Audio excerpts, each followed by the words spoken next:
Bismillah. Bismillahirrahmanirrahim. Assalamualaikum warahmatullahi wabarakatuh. Alhamdulillahirabbil alamin wassalatu wassalamu ala asyrafil anbiya wal mursalin nabiyina Muhammadin wa ala alihi wa ashabihi wa sallama tasliman katsira wa ba'd. Jamaah i'tikaf yang dirahmati Allah Subhanahu wa taala. Alhamdulillah, pada sore hari ini kita telah memasuki tanggal 23 Ramadan 1443 Hijriah. Insyaallah nanti malam kita akan lanjutkan biidznillah dengan izin Allah Subhanahu wa taala malam ke-24 dari Ramadan. Mudah-mudahan Allah Subhanahu wa taala memberikan kekuatan kepada kita semuanya untuk bisa menyelesaikan Ramadan tahun ini dengan sebaik-baiknya. Jamaah yang rahmati Allah Subhanahu wa taala, Ramadan bulan kemuliaan, syahrul mubarak, bulan kemuliaan, sebagaimana sabda Nabi kita Muhammad sallallahu alaihi wasallam.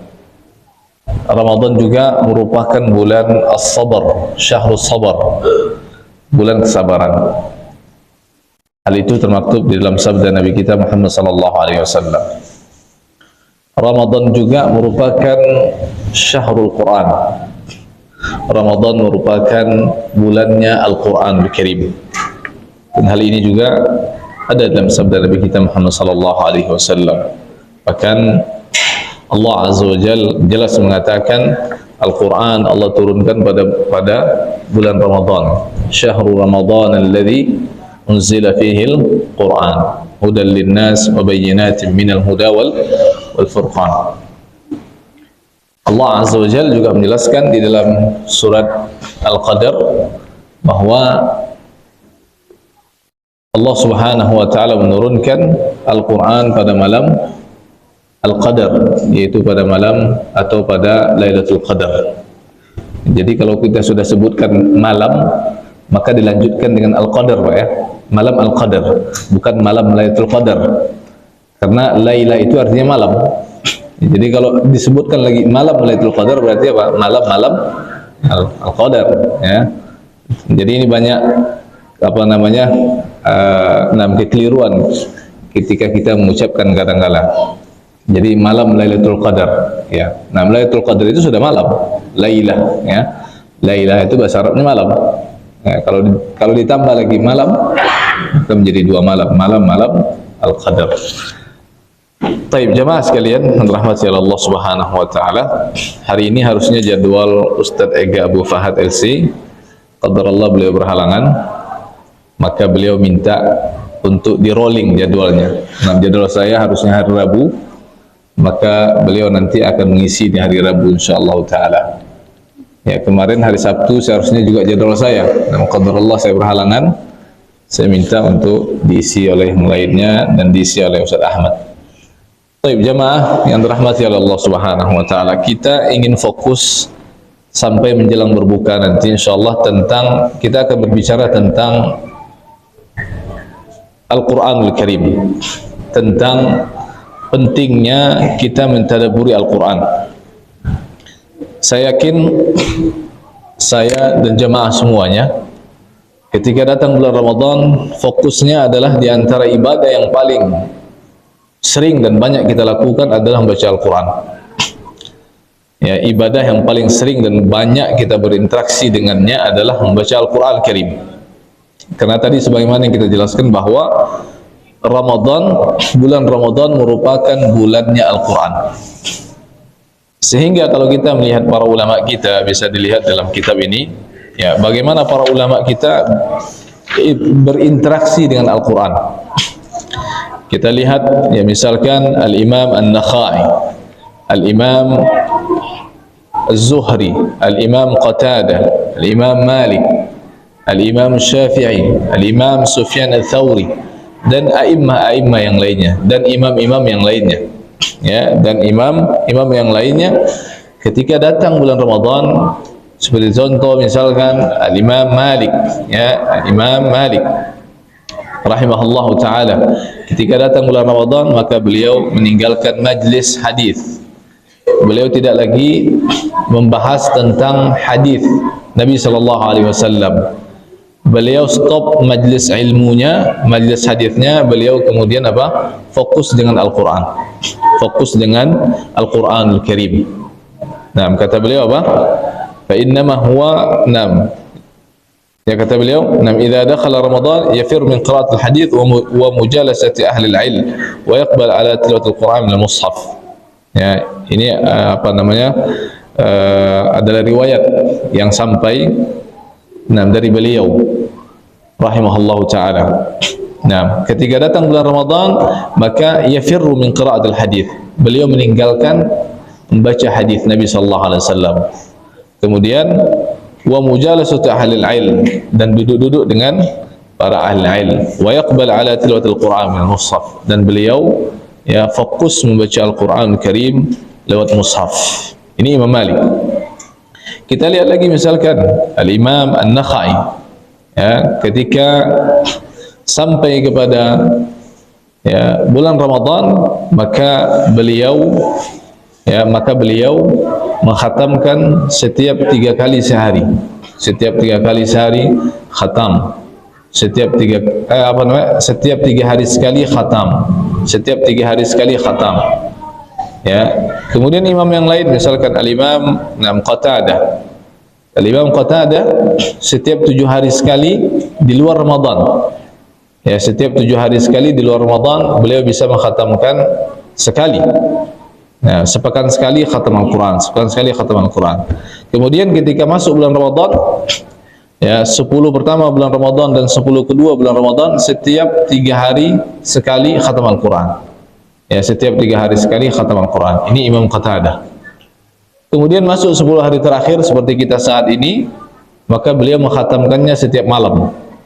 Nah, Bapak sekalian, setiap malam khatam ya. Maka kalau kita lihat kapan tidurnya kan gitu ya.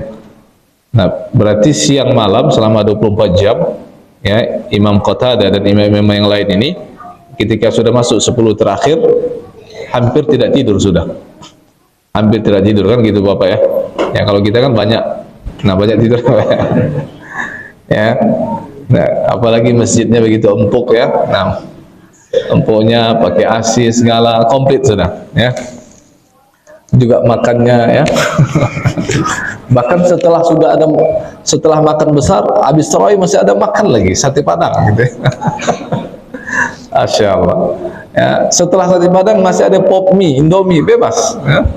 Oh, ini kayaknya mungkin tahun depan kayaknya kita harus rubah Bapak ya. Kita harus rubah, makannya dibuat seminimal mungkin ya. Dibuat selapar mungkin gitu ya. Karena kalau sekenyang mungkin maka sudah nggak bisa lagi ya untuk bisa dalam semalam ya khatam sekali Quran gitu Bapak ya. Baik, tapi ini perlu diketahui Bapak sekalian ya, yang khatam ini siapa? Orang biasa seperti kita atau ulama? Ya. Ulama gitu ya. Nah, kalau kita walaupun tidak bisa khatam setiap hari, paling tidak dalam sebulan itu sekali minimal kita khatam.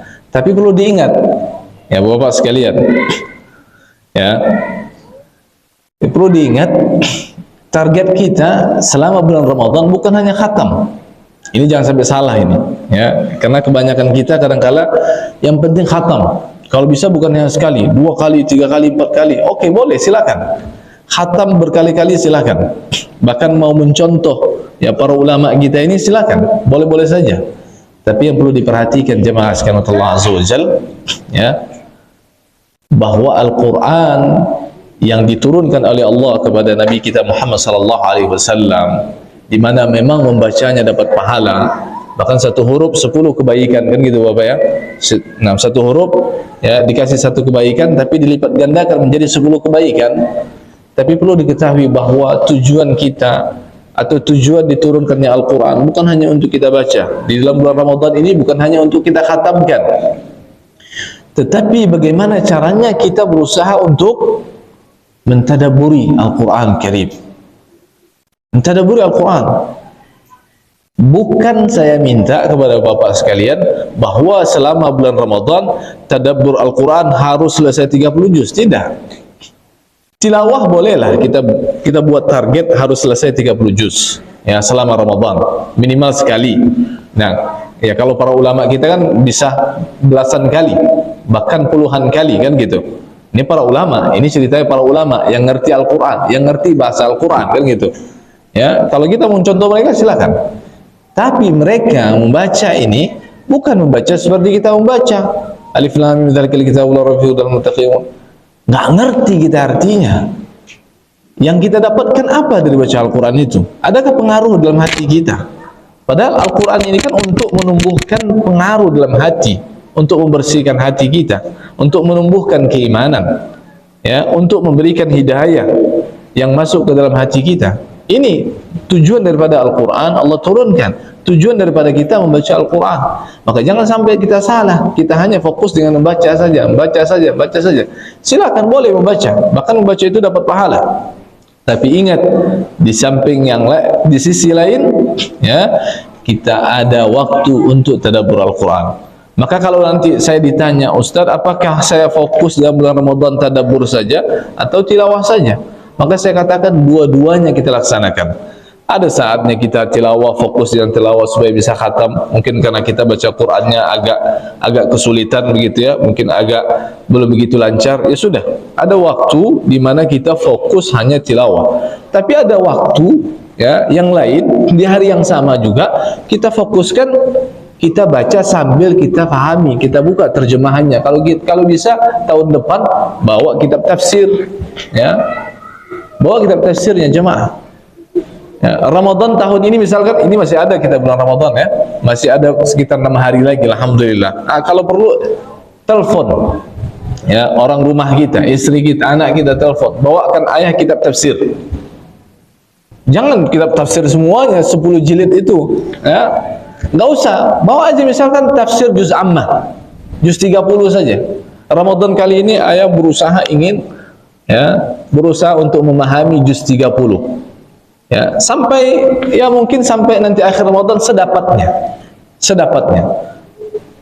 Kemudian nanti setelah keluar Ramadan, jangan tunggu Ramadan berikutnya Bapak ya. Ya, setelah keluar dari Ramadan nanti masuk bulan apa? Masuk bulan Syawal, Dzulqa'dah, Dzulhijjah, Muharram dan seterusnya sampai ketemu lagi Ramadan, kita sudah tidak lagi juz 30. Kita sudah tidak lagi juz 30 untuk tadabbur Qur'annya, sudah juz yang berbeda dan begitu seterusnya. Karena membaca Al-Quran dan mentadabbur Al-Quran jemaah sekalian itu sepanjang hayat kita, bukan hanya di Ramadan saja. Karena kalau kita hanya semangat di Ramadan, di luar Ramadan udah hilang. Ya, apalagi syaitan kan sudah dibebaskan oleh Allah Azza wa Jalla, dibuka belenggunya. Ya, sehingga banyak sekali fitnah kan gitu ya, membuat kita malas, membuat kita baru saja satu halaman sudah menguap, tapi ketika bulan Ramadan kok kita nggak menguap-menguap kan gitu Pak ya, menguapnya karena kekenyangan ketika bulan Ramadan ya. Di luar Ramadan kena kekenyangan, karena ada setan, karena ada hawa nafsu kita dan lain sebagainya. Baik jemaah sekalian Allah Azza wa Jalla, ini yang terpenting ya, membaca Al-Quran dalam bulan Ramadan ini bukan hanya sekedar untuk kita khatam. Kalau untuk kita khatam, anak-anak pun bisa, anak SD pun bisa. Ya, anak SD pun bisa. Bahkan anak SD pun ditargetin sama sekolahnya, khatam nak sekali. Berusaha dia untuk bisa mengkhatamkan. Ya. Nah, kita sudah lebih lagi daripada itu kan gitu. Karena kita sudah lebih dewasa, apalagi sudah bapak sekarang sudah lebih matang akalnya untuk memahami ayat-ayat Allah Tabaraka wa Ta'ala. Dan alhamdulillah saat ini kita sudah punya kitab tafsir yang diterjemahkan. Ya, apalagi lewat terjemahan saja kita sudah bisa memahami ayat tersebut. Lewat terjemahan saja, kalau kita baca terjemahan kita paham. Ya, apalagi kalau dibarengi dengan tafsirnya, tambah paham lagi insyaallah taala. Ya, tanpa harus dikaji sekalipun. Dan alhamdulillah setiap 10 hari terakhir bulan Ramadan, alhamdulillah Ustaz Masud mengkaji terus, walaupun kadang diulang lagi Pak ya. Dari tahun ke tahun diulang lagi, alhamdulillahirabbil alamin, surah Al-Fatihah ya, kemudian surah Al-Baqarah, tahun depan lagi mengulang lagi itu lagi ya. Tapi tidak ada masalah Kalau kita lihat Umar bin Khattab radhiyallahu taala anhu memahami surah Al-Baqarah itu 8 tahun. Ya, Umar bin Khattab memahami surah Al-Baqarah itu jumlahnya 22 lembar setengah. Ya, 22 lembar setengah cetakan Arab Saudi ataupun cetakan Timur Tengah. Memahaminya selama 8 tahun. Nah, ini kadang-kala kita Ustaz Mas'ud tahun kemarin surah Al-Fatihah, tahun ini surah Al-Fatihah lagi. Nah, pada malas yang mau ikut, ya. Surah Al-Fatihah lagi, insyaallah saya sudah paham. Kata para ulama, surah Al-Fatihah itu kalau kita benar-benar renungi maknanya, tadabburi maknanya, 1000 faedah lebih dalam surah Al-Fatihah itu. 1000 faedah lebih, bukan 1-2 faedah. Ya, kalau Ramadan tahun lalu kita baru hanya dapat 10 faedah, masih ada 990 faedah lagi yang belum kita dapatkan. Faedah sangat banyak sekali. Itu baru surah Al-Fatihah. Apalagi surat masuk Al-Baqarah dan seterusnya, jemaah. Taib, jemaah sekalian Allah Azza wa Jalla. Ini penting sekali bagi kita semuanya, ya. Untuk ada sesi, ada waktu di mana kita mencoba untuk tadabbur Al-Quran. Apalagi kalau kita sudah bisa bahasa Arab. Masya Allah, setiap membaca Al-Quran, ya memang tidak semua apa yang kita baca itu kita faham. Pasti kita harus membuka imma terjemahannya atau kita membuka tafsir, dan itu sudah harus. Tapi kebanyakan dari ayat yang kita baca, bagi yang memahami bahasa Arab, dia akan ngerti, dia akan faham. Makanya kalau ada imam, misalkan imam yang dia bisa berbahasa Arab, atau imam Timur Tengah lah kita melihat, yang sampai menangis-menangis begitu, karena dia mengerti apa yang dia baca, jamaah. Kalau kita nggak pernah menangis, ya karena kita nggak mengerti apa yang kita baca. Misalkan disodorkan kepada kita bahasa Inggris bagi yang tidak mengerti, disuruh membacanya, nggak ngerti, nggak paham, ya, nggak akan bisa meresap maknanya, karena dia nggak ngerti. Yang penting dia baca, bahkan membacanya pun juga bersalah-salahan kaidahnya, kan gitu.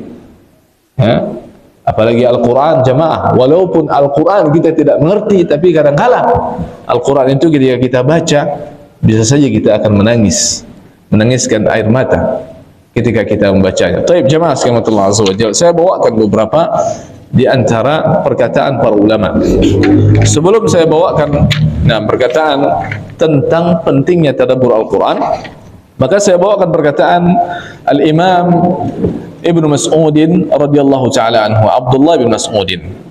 Beliau memberikan barometer kepada kita, ya, ini tentang kecintaan kita kepada Allah, ya, tentang kecintaan kepada Allah Azza wa Jalla. Apa kata beliau? Man kana yuhibbu an ya'lam annahu yuhibbullah. Barang siapa yang cinta, barang siapa yang pengen, yang ingin mengetahui bahwasanya dia mencintai Allah, ya. Jadi kalau diri kita ini, jamaah, pengen mengukur sejauh mana cinta kita kepada Allah, maka falyu'rid nafsahu 'alal Qur'an. Maka, ya, tawarkan kepada dirinya, kepada jiwanya Al-Quran. Kalau kita ingin mengetahui sejauh mana kita cinta kepada Allah, coba kita tawarkan kepada diri kita mushaf Al-Quran. Ya, ada 2 tawaran Bapak, ya. Tawaran mushaf dengan tawaran HP, kan gitu. Mana yang lebih kita cintai ini? Mana yang lebih lama kita berinteraksinya, kan gitu. Fa in ahabbal Quran fa huwa yuhibbullah. Ini perkataan Abdullah bin Mas'ud. Kalau dia lebih cinta kepada Al-Quran, maka dia, orang ini dikatakan cinta kepada Allah. Ya, kalau dia lebih cinta kepada Al-Quran, maka orang ini dikatakan cinta kepada Allah Azza wa Jalla. Karena Al-Quran merupakan apa? Kalamullah. Al-Quran merupakan firman Allah Subhanahu wa ta'ala. Ketika orang mengatakan cinta kepada Allah, maka untuk mewujudkan kecintaannya kepada Allah lewat firman Allah Azza wa Jalla. Itulah cara dia berinteraksi dengan Allah Subhanahu wa ta'ala, dengan cara membaca firman-Nya, membaca perkataannya. Kemudian beliau mengatakan fa innamal Qur'ana kalamullah Azza wa Jalla. Karena Al-Quran merupakan firman Allah Subhanahu wa ta'ala. Nah, ini perkataan Abdullah ibn Mas'udin radhiyallahu ta'ala anhu. Kemudian perkataan Abu Abdurrahman As-Sulami rahimahullah, beliau mengatakan fadlul Quran ala sairil kalam ka fadlir Rabb ala khalqihi. Ya, keutamaan Al-Quran dengan semua perkataan makhluk yang ada di atas muka bumi ini atau yang ada di alam semesta ini itu seperti perumpamaan keutamaan antara Allah dengan semua makhluknya. Ya, jadi perumpamaan kalamullah, perumpamaan Al-Quran atau kemuliaan Al-Quran ataupun keutamaan Al-Quran dengan semua perkataan makhluk yang ada di alam semesta ini, perumpamaannya adalah seperti keutamaan Allah dengan dari semua makhluknya. Ini sudah pasti, ya, maka tidak ada bandingannya jemaah. Apapun ya perkataan tersebut jika disandingkan dengan perkataan Allah Azza wa Jalla, maka tidak ada yang dapat menandingi dengan perkataan Allah Subhanahu wa taala. Makanya nanti kita akan jelaskan perkataan Al-Imam Ibnu Qayyim. Orang ingin mencari kebahagiaan, orang ingin mencari ya kemuliaan selain daripada Al-Quran, maka orang tersebut akan merugi. Ya, kadangkala ya jamaah sekalian Allah Azza wa Jalla, kadangkala anak-anak kita atau anak bapak sekalian ya, kalau anak saya masih kecil, ya, para pemuda dan pemudi kita, baik yang sudah tingkat SMP, SMA ataupun yang sedang kuliah ataupun yang sudah selesai kuliah, ya, yang bapak sekalian mungkin lebih tertarik dengan perkataan siapa? Perkataan siapa? Perkataan umpamanya entrepreneur, perkataan siapa lagi Pak? Nah, perkataan yang dapat membangkitkan jiwa, yang dapat menggugah jiwa, yang dapat membuat kesuksesan lain sebagainya kan. Nah, kan banyak Pak ya. Itu kan dijual kan ya. Nah, dijual. Nah, buku-buku. Ya. Padahal kalau kita mau sukses, cukup dengan perkataan Allah dan cukup dengan perkataan Nabi kita Muhammad sallallahu alaihi wasallam untuk memotivasi kita agar sukses, baik di dunia maupun di akhirat. Cukup. Misalkan sabda Nabi kita Muhammad sallallahu alaihi wasallam, ya, di dalam sabda Nabi sallallahu alaihi wasallam itu mengatakan apa? Ihris ala ma yanfa'u. Bersungguh-sungguhlah engkau terhadap apa saja yang bermanfaat untukmu. Ini sudah kunci nih. Sebenarnya ini adalah kaidah dari Nabi sallallahu alaihi wasallam, singkat tapi padat. Ihris ala ma yanfa'u. Bersungguh-sungguhlah engkau terhadap apa saja yang bermanfaat untukmu. Selama dia bermanfaat, halal, thayyib, baik, maka bersungguh-sungguhlah engkau. Apalagi dalam urusan akhirat. Bersungguh-sungguhlah engkau terhadap apa saja yang bermanfaat untukmu.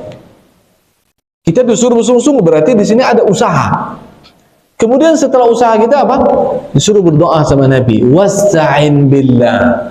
Mintalah pertolongan kepada Allah agar jangan sampai nanti diri kita menjadi manusia yang sombong, manusia angkuh. Itu apa Pak? Ketika kita sudah bersungguh-sungguh, kemudian kita mendapatkan apa yang kita cita-citakan, kita meraih apa yang kita cita-citakan, kemudian kita pun merasa sombong. Ini atas usaha saya, ini atas jeripaya saya, ini atas pengorbanan saya siang dan malam. Maka Nabi mengatakan apa? Wasta'in billah. Minta pertolongan kepada Allah agar engkau merasa engkau punya Allah. Jangan engkau bergantung kepada dirimu. Wasta'in billah. Kemudian setelah itu apa kata Nabi? Nabi ingin memberikan sikap optimis, sifat optimis. Apa kata Nabi? Wala ta'jaz. Jangan berputus asa, jangan merasa lemah. Kalau sudah fa iza azamta, kata Allah, fa iza azamta fatawakkal 'ala Allah. Kalau sudah berazam, tawakkal kepada Allah Azza wa Jalla. Kalau sudah mulai, bismillah, terus melangkah. Ya, wala ta'jaz, kata Nabi, jangan engkau merasa lemah. Nah, ini kan sudah kaidah dalam kehidupan kita jamaah. Adanya di mana? Sabda Nabi. Adanya di mana? Di dalam Al-Quran Karim. Banyak. Dalam sabda Nabi sallallahu alaihi wasallam sudah cukup. Tapi kenapa kadang-kadang ya para pemuda dan pemudi kita banyak membaca kitab-kitab, bahkan kitab-kitab barat, ya, dibaca. Ya, baik yang pakai bahasa Inggrisnya ataupun yang terjemahannya. Ya. Kitab-kitab yang memotivasi kita mereka, padahal Al-Quranul Karim sudah cukup untuk memberikan motivasi dalam kehidupan kita. Sabda Nabi SAW sudah cukup untuk memberikan motivasi dalam kehidupan kita jemaah. Baik, kita bawakan perkataan Al-Imam Ibnu Qayyim Al-Jauziyah rahimahullahu ta'ala. Nah, apa kata beliau tentang pentingnya tadabbur Al-Quranul Karim? Ini mencambuk kita sekalian jemaah sekalian Allah Azza wa Jalla. Nah, perkataannya cukup panjang, saya akan terjemahkan. Yaqul al-Imam Ibnu Qayyim rahimahullahu ta'ala dalam kitab Miftah Darus Sa'adah, Ya, Miftah Darus Sa'adah. Al-Imam Ibnu Qayyim punya kitab yang bernama apa? Miftah. Miftah itu artinya apa? Kunci. Dar artinya apa? Rumah, atau bisa diartikan kampung. As-Sa'adah. Apa? Nama As-Sa'adah kebahagiaan. Jadi kunci kampung kebahagiaan itu apa? Kunci untuk masuk surga. Ya. Beliau punya kitab namanya Miftah Darus Sa'adah. Yaqul al-Imam Ibn Qayyim rahimahullah ta'ala, apa kata beliau? Fala syai' anfa' lil qalbi min qira'atil Qur'an bitadabbur wa tafakkur. Ini subhanallah ya, cambuk kita. Fala syai' anfa', maka tidak ada sesuatu yang paling bermanfaat untuk hati. Untuk hati. Beliau tidak mengucapkan untuk badan jemaah ya. Ya, tapi ya, Al-Quran ini sejatinya adalah pertama kali ya, ketika kita baca, kita memahami maknanya, kita mentadabburi maknanya, maka pertama kali yang akan masuk, yang akan bermanfaat, yang akan diberikan pengaruh oleh Al-Quran adalah apa? Hati kita. Kemudian baru setelah itu jasmani. Dan hati ini sangat penting sekali jemaah. Hati ini lebih utama untuk kita perhatikan. Hati kita lebih utama untuk kita perhatikan ketimbang apa? Jasmani. Ya, karena kita beribadah kepada Allah Subhanahu wa taala itu lewat apa jemaah? Lewat hati kita. Lewat hati kita, lewat niat, lewat keikhlasan, lewat mencari wajah Allah Subhanahu wa taala. Makanya ketika Nabi berdiri di atas mimbar, Nabi naik ke atas mimbar, kemudian Nabi mengatakan at-taqwa hahuna, at-taqwa hahuna, at-taqwa hahuna, wa asyara bi yadihi ila sadri 3 marrat. Nabi mengisyaratkan ke dadanya seraya beliau mengatakan apa? Takwa itu di sini, takwa itu di sini, takwa itu di sini. Sebanyak 3 kali. Takwa itu tempatnya di hati, bukan di anggota tubuh kita. Ya, kekhusyuan itu adanya di hati, bukan lewat anggota tubuh. Anggota tubuh mengikut. Maka jangan sampai salah, kita lebih khusyuk dengan anggota tubuh kita. Baik ketika sholat ataupun ketika ya, melaksanakan ibadah apa saja. Hati kita yang harus kita perhatikan terlebih dahulu. Jangan-jangan kita berusaha untuk mengkhusyukkan badan kita, tapi hati kita jauh daripada khusyuk. Hati kita justru ingin minta dipuji. Ini namanya menghilangkan keikhlasan, menjerumuskan seseorang kepada riya. Tidak ada gunanya. Kekhusyuan yang dia buat tersebut lewat anggota tubuhnya tidak ada gunanya bila mana hatinya dia tidak pelihara. Oleh karenanya jemaah sekalian Allah Azza wa Jalla, pentingnya kita melihara hati ini, karena memang kita beribadah kepada Allah pertama kali adalah lewat hati kita, anggota tubuh kita mengikut jemaah. Ya, anggota tubuh kita mengikut. Oleh karenanya Nabi kita Muhammad sallallahu alaihi wasallam mengatakan apa dalam 2 hadisnya? Apa kata Nabi? Ala wa inna fil jasadi mudghah idza salaha al-jasadu kulluhu wa idza fasada al-jasadu kulluhu ala wa hiya al-qalb. Kata Nabi sallallahu alaihi wasallam, ketahuilah sesungguhnya di dalam rongga dada seseorang itu ada segumpal daging. Bila mana segumpal daging itu baik, maka akan baik seluruh anggota tubuhnya. Bila mana segumpal daging itu buruk, maka akan buruk pula seluruh anggota tubuhnya. Ketahuilah segumpal daging tersebut adalah apa, Pak? Hati kita. Nabi sallallahu alaihi wasallam juga menyebutkan dalam hadis yang lain, ya, innallaha la yanzuru ila suwarikum wa la ila ajsamikum wa innama yanzuru ila qulubikum wa amalikum, kata Nabi. Allah itu enggak melihat tampang kita, enggak melihat bentuk tubuh kita, ya, enggak melihat bagaimana kekar atau tidaknya tubuh kita, tetapi yang dilihat sama Allah adalah apa? Hati kita baik atau tidak. Dan amalan kita, ya. Dan amalan kita baik atau tidak. Itu yang dilihat oleh Allah Subhanahu wa taala. Barometernya adalah hati. Nah, perkataan Al-Imam Ibnu Qayyim, apa kata beliau? Fala syai'an fa'lil qalbi min qira'atil Qur'an bi tadabbur wa tafakkur.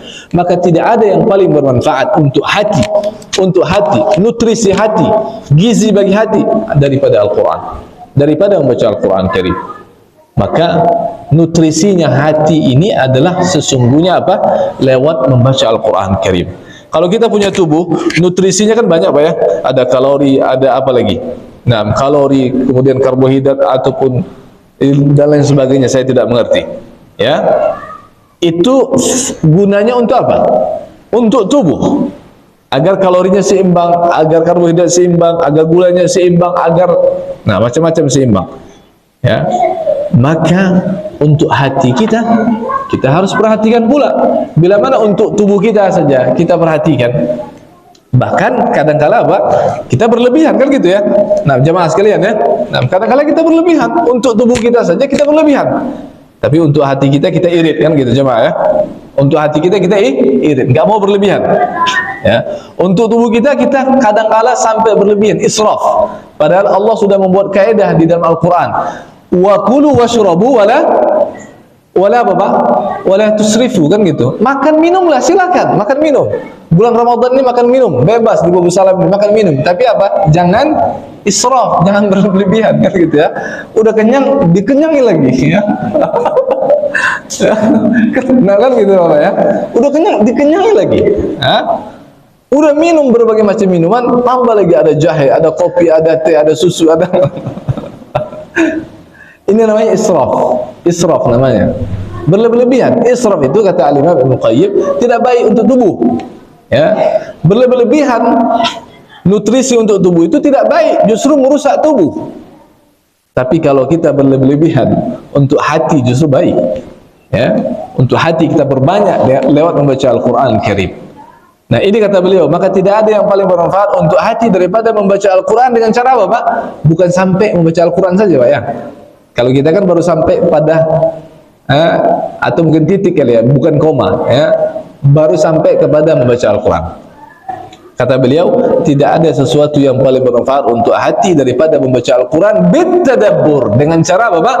Dengan cara tadabbur, wat tafakkur, dan dengan cara tafakkur ya, at-tadabbur wa tafakkur. Tadabbur ya artinya adalah apa? Kita memfokuskan di saat kita membaca Al-Quranul Karim, kita memfokuskan untuk mengetahui makna daripada apa yang kita baca. Ya. Nah, at-tadabbur, at-tafakkur asy-syamil al-wasil ila awakhir ad-dilalat al-kalim. Ya. Wa maramihi al-ba'idah. Wah, ini panjang sekali nih. Ini lengkap. Atau kalau kita makna tadabbur Al-Quran adalah at-tafakkur wa ta'ammul li ayatil Quran min ajli fahmihi wa idraki ma'anihi wa hukmihi wal murad minhu. Wah, ini mungkin kalau satu ayat Pak bisa berjam-jam kita mentadabburinya. Ya, bisa berjam-jam. Terus kapan kita tilawah? Kita buat. Ada waktu tilawah, ada waktu untuk kita tadabbur. Tapi lebih bagus setiap kita baca kita tadabbur. Itu lebih bagus lagi. Apa arti tadabbur? Nah, tadabbur Al-Quran, at-tafakkur wa ta'ammul, memikirkan dan merenungi terhadap ayat-ayat Al-Quran.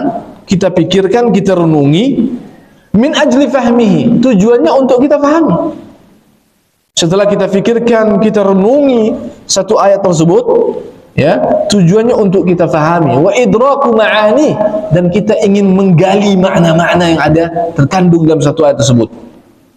Dan wa hukmi, dan hukum-hukumnya, wal muradu minhu, dan apa yang diinginkan oleh Allah terhadap ayat tersebut. Nah, ini kan panjang Bapak sekalian ya, panjang sekali ya.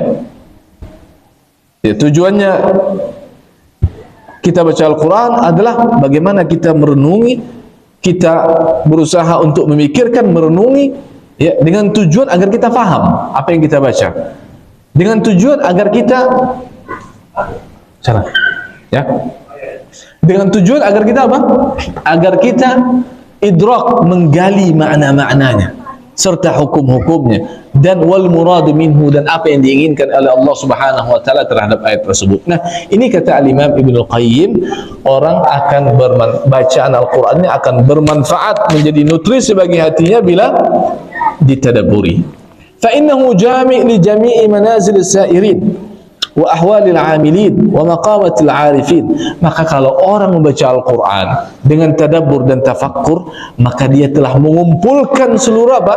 Seluruh kedudukan orang-orang yang sairin, yang sedang berjalan menuju kepada Allah Subhanahu wa taala. Ya. Wa ahwalul amilin, maka dia telah mengumpulkan seluruh apa? Seluruh keadaan orang-orang yang beramal. Ya. Wa maqamatil arifin, dan seluruh ya maqamat, nah kedudukan orang-orang yang arif kepada Allah Subhanahu, yang mengenal Allah Azza wa Jalla. Artinya apa? Kalau dia sudah tadabbur, kalau dia sudah tadabbur dan tafakkur terhadap ayat-ayat yang dia baca, maka kedudukannya sama seperti kedudukan orang-orang yang sedang berjalan menuju kepada Allah, yang sedang mengamalkan syariat Allah, dan yang sedang berusaha untuk mengetahui atau untuk mengenal Allah subhanahu wa ta'ala. Wa huwa alladhi yuritsul mahabbah wasyauqa wal khaufa war raja'.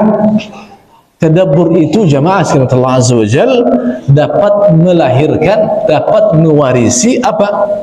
Al-mahabbah, rasa cinta.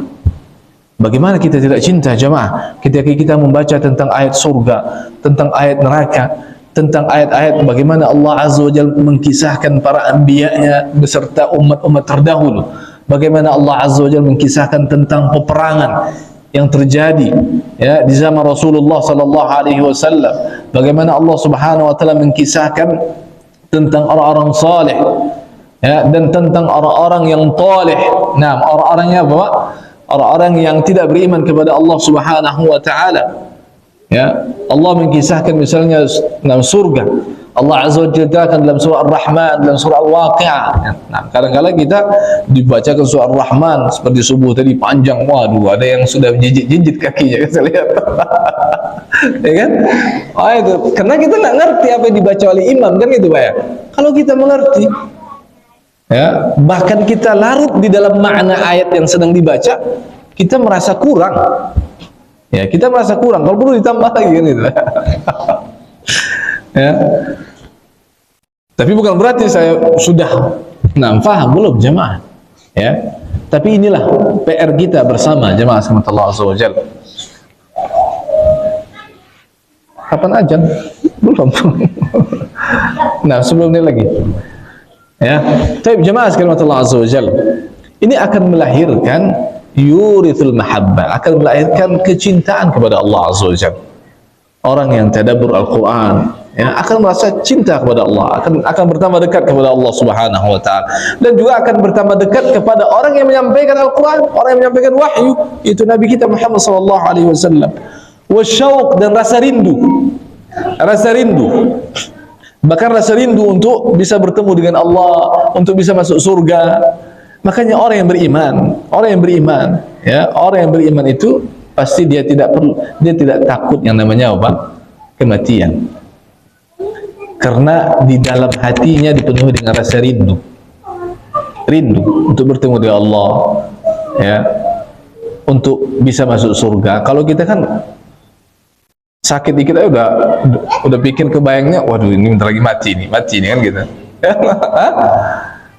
Segera kita berobat kan gitu. Takut kita mati kan. Masih banyak PR kita di atas dunia ini kan gitu Bapak ya. Nah, belum lagi kita punya segala-galanya. Nah, di atas dunia ini masih banyak cita-cita kita.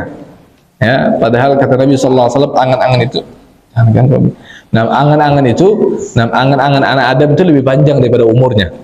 Ya, angan-angannya anak Adam itu lebih panjang daripada umurnya. Angan-angannya 1 kilo, umurnya cuma hanya 100 meter. Maka sudah kedahuluan dijemput sama Allah, sementara angan-angannya masih panjang lagi. Dan banyak angan-angannya tidak bisa tercapai karena umurnya sudah dijemput oleh Allah Subhanahu, atau ajalnya sudah dijemput oleh Allah Subhanahu wa taala. Makanya Allah Azza wa Jalla mengatakan atau bercerita tentang orang-orang yang istiqamah di jalan Allah. Apa kata Allah? Innal ladzina qalu rabbuna Allah tsumma istaqamu tatanazzalu alaihimul malaikatu alla takhafu wa la tahzanu wa abshiru bil jannati allati kuntum tu'adun. Di dalam ayat ini Allah menceritakan tentang orang-orang yang istiqamah. Orang yang istiqamah itu di penghujung akhir hayatnya, di saat dia sakratul maut, akan turun tatanazzalul malaika, turun malaikat berduyun-duyun. Karena di saat sakratul maut itu jemaah, itu terjadi peperangan antara siapa? Antara syaitan ya, dan hati seorang anak Adam. Ya, hati seorang anak Adam. Bahkan Imam Ahmad saja didatangi oleh setan. Di akhir hayat Imam Ahmad ibn Hanbal, seorang imam muhaddits yang kitabnya memiliki kitab musnad, di dalamnya ratusan ribu hadis atau puluhan ribu hadis. Di akhir hayat beliau di saat sakratul maut datang setan menghampirinya. Ya, untuk apa? Untuk menarik Imam Ahmad menjadi apa? Kufur kepada Allah Subhanahu wa taala. Nah, ini jemaah sekalian Allah Azza wa Jalla, di saat sakratul maut kita itu bukan lagi ya yang akan berkata, berucap itu, lisan kita akan bisa ngomong la ilaha illallah di saat kita sadar seperti ini. Masih mudah bagi kita untuk mengucapkannya, tapi yang bisa mengucapkannya adalah amalan kita. Amalan kita lewat hati yang menggerakkan. Ya, bila mana amalan kita itu baik, maka akan mudah insyaallah dengan Allah menutup kita dengan husnul khatimah. Nasallallahu as-salamah. Nasallallahu husnul khatimah. Baik.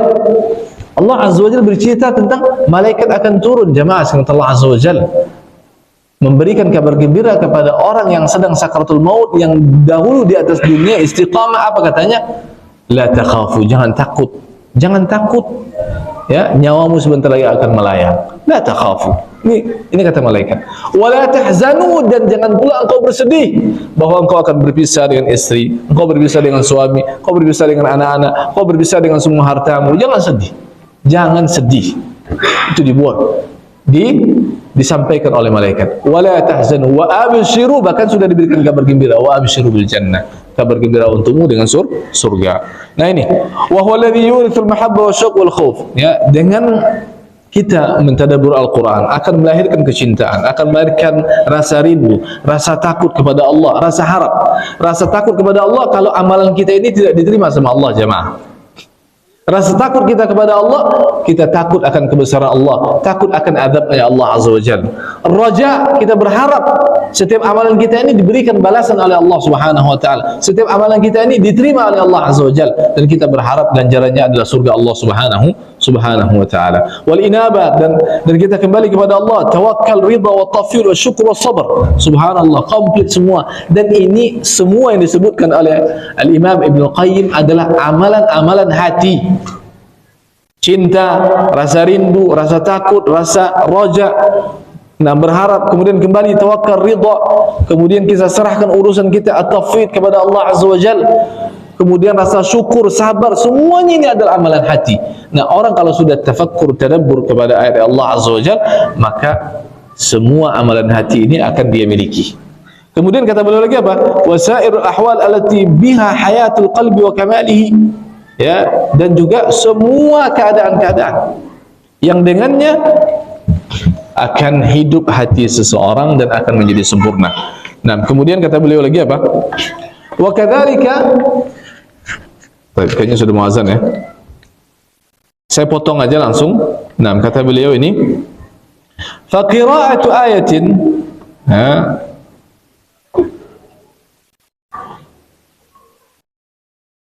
saya langsung ambil aja bagian yang terakhirnya Bapak sekalian. Nah, karena waktu tidak cukup. Fa qira'atu ayatin bitafakkur wa tafahum khairun. Ini dia. Membaca satu ayat, baca satu ayat dengan tafakkur, dengan kita memahaminya, dengan kita merenunginya, memikirkan, wa tafahum, dan kita berusaha untuk memahaminya, itu khairun, itu jauh lebih baik min qiraati khatmatin, daripada membacanya sampai khatam. Bi ghairi tadabbur wa tafahum, tanpa kita mau mentadabburinya dan tanpa kita mau memahami ayat-ayat tersebut. Wa anfa' lil qalbi wa ad'a ila husulil iman. Dan memahami satu ayat tadi, itu jauh lebih baik ketimbang kita khatam Al-Quran seluruhnya, tapi kita yang satu ayat tadi kita berusaha untuk tadabbur, ya, untuk tafakkur maknanya, dan itu kata beliau itu lebih bermanfaat bagi hati dan akan dapat meraih keimanan serta manisnya wa dzauqu halawatul Quran, dan serta manisnya kita merasakan ketika membaca Al-Quranul Karim. Jamaah sekalian Allah Azza wa Jalla, kadang-kadang kita baca Al-Quran tapi rasa hati ini gersang. Ya, hati ini rasa gersang. Baca Al-Quran dengan tidak baca Al-Quran sama saja. Ya, hati ini kok berasa gersang. Di saat membaca Al-Quran enggak ada yang terbetik, enggak ada pengaruh yang masuk ke dalam hati kita, ya, karena memang kita membacanya hanya sekedar baca. Makanya saya katakan tadi, nah, dan ini sebagai penutup, ya, bahwa Ramadan ini jadikan momentum bagi kita untuk semuanya, ya, untuk melatih diri kita untuk berusaha memahami ayat Al-Quran, 1-2 ayat. Bahkan kata Imam Qayyim, 1 ayat lebih baik daripada mengkhatamkan seluruh Al-Quran Karim tanpa dipahami maknanya. Tapi bukan berarti sudah, Ustaz, kalau gitu saya 1 ayat aja deh, Nah, saya 2 ayat aja. Enggak, bukan begitu maksudnya. Ini kadang-kala orang salah memahami. Orang cari apa? Nah, cari yang paling mudah aja. Ingin dipelintir. Nah, perkataan para ulama. Ya sudah, kalau gitu 1 ayat aja lah. Apa yang banyak-banyak kan gitu. Bukan begitu maksudnya. Kita boleh selesaikan khatam Al-Quran, tapi di sisi lain ada semangat kita untuk mentadabburi ayat Allah Subhanahu wa taala. Demikian jemaah sekalian azza wajal yang dapat saya sampaikan, dan sebenarnya masih ada lagi 5 tujuan kita membaca Al-Quran Karim, dan mudah-mudahan ini bisa mewakili. Kita tutup dengan doa kepada majlis. Subhanakallahumma wa bihamdika asyhadu an la ilaha illa anta astaghfiruka wa atubu ilaik. Assalamualaikum warahmatullahi wabarakatuh.